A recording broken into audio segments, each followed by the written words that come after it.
नमस्कार मित्रांनो, श्री स्वामी समर्थम. उंदुफळ स्वामी भक्त या यूट्यूब चॅनलला आपले स्वागत आहे. तर आज आपण बघणार आहोत आमलकी एकादशी विषयी माहिती. चला तर मग व्हिडिओला सुरुवात करूया. फाल्गुन महिन्याच्या शुक्ल पक्षातील एकादशी तिथीला आमलकी एकादशीचे व्रत केले जाते. ही एकादशी होळीच्या आधी येते. तुम्हाला माहित आहे का आमलकी एकादशी का साजरी केली जाते आणि हे व्रत करण्याचे काय फायदे आहेत? चला तर मग जाणून घेऊया. दरवर्षी होळीच्या आधी आमलकी एकादशीचे व्रत केले जाते. हे फाल्गुन महिन्याच्या शुक्ल पक्षाच्या एकादशी तिथीला पाळले जाते. आमलकी एकादशीच्या दिवशी आवळ्याच्या झाडाची पूजा करण्याचे विशेष महत्त्व आहे. हे भगवान विष्णूसह आवळ्याच्या झाडाच्या पूजेचा सण मानला जातो, म्हणूनच याला आमलकी एकादशी म्हणतात. वैदिक दिनदर्शिकेनुसार आमलकी एकादशीचे व्रत 10 मार्च रोजी केले जाणार आहे. तुम्हाला कदाचित आमलकी एकादशी म्हणजे काय हे माहीत असेल, पण ही एकादशी साजरी का केली जाते आणि आमलकी एकादशीचे महत्त्व काय आहे हे तुम्हाला माहीत आहे का? जर नसेल तर आम्ही तुम्हाला या लेखात त्याबद्दल सांगणार आहोत. काशींमध्ये आमलकी एकादशी रंगभरी एकादशी म्हणून प्रसिद्ध आहे.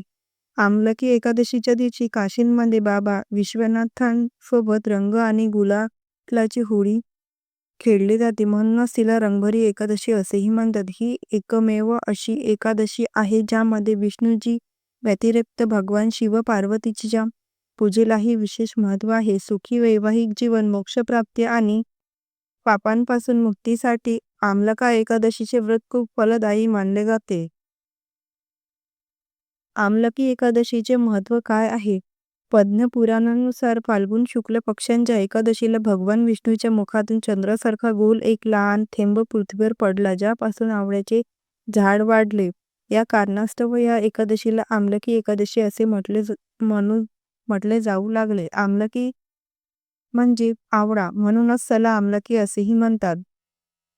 आमला एकादशीच्या दिवशी आवळ्याच्या झाडाची आणि श्री हरिविष्णूची पूजा केल्याने मोक्ष मिळतो असे मानले जाते. या दिवशी भगवान शंकर लग्नानंतर पहिल्यांदाच देवी पार्वतीला घेऊन काशीला आले, म्हणूनच या दिवशी महादेवाला गुलाल अर्पण केला जातो. पद्मा पुराणात आमलकी एकादशीचा उल्लेख आढळतो. मोक्ष मिळविण्यात मदत करते. आमलकी एकादशीचे महत्त्व अक्षय नवमी इतकेच महान मानले जाते. पुराणानुसार भगवान विष्णू यांनी सांगितले आहे की स्वर्ग आणि मोक्षप्राप्तीची इच्छा असलेल्यांसाठी आमलकी एकादशीचे व्रत खूप शुभ मानले जाते. आमलकी एकादशीच्या दिवशी आवळा वृक्षाची पूजा केल्याने सर्व प्रकारच्या त्रासांपासून आणि पापांपासून मुक्तता मिळते.